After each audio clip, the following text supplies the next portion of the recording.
好啊！又到咗咪咪 cooking 嘅時間啦。咁咧喺農曆新年期間咧，不論係團年飯又好啦，又或者係開年飯都好咧，都一定咧係會有蝦食㗎。咁所以咧今日咧決定教大家做一個非常之簡單，而且係非常之吸引到大家嘅茄汁蝦碌啦。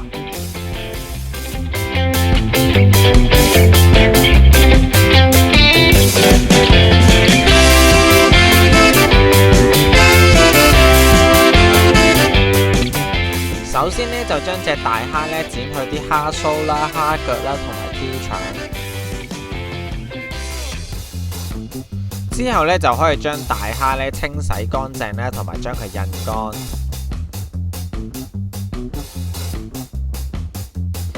然後咧就可以將大蝦咧加入1湯匙嘅米酒，將佢撈勻。跟住咧就可以加入1湯匙嘅生粉，將佢撈勻。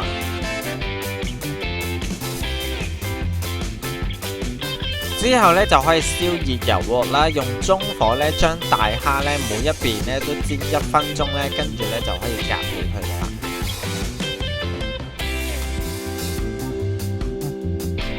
然後咧就可以將鑊入邊嘅油咧就減走一半啦，跟住咧就可以將乾葱咧就炒香啦。之後咧就可以加入全部嘅汁料咧，將佢煮勻。最後咧就加翻啲大蝦落去一齊炒勻佢咧，咁就完成㗎啦。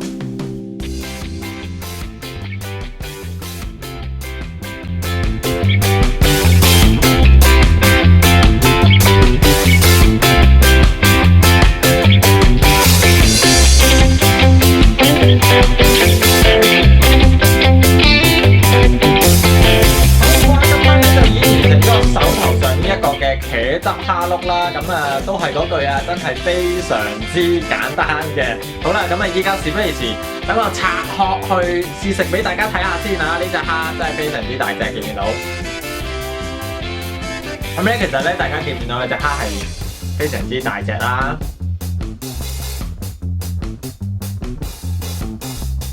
隻蝦咧其實咧係非常之爽口彈牙啦，非常之厚肉，而且係非常之好食啦。咁咧其實咧食茄汁蝦碌咧，基本上咧如果你唔係去將佢開邊嘅話咧，啲汁咧就其實咧好難去滲入到去個蝦肉入邊㗎。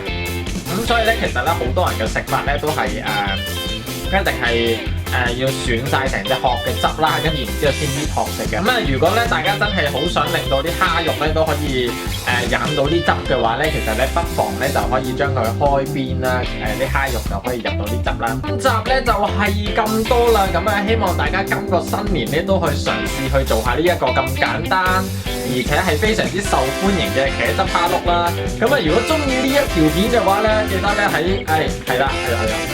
喺下面記得俾個 like 我啦，我哋下次再見啦，拜拜。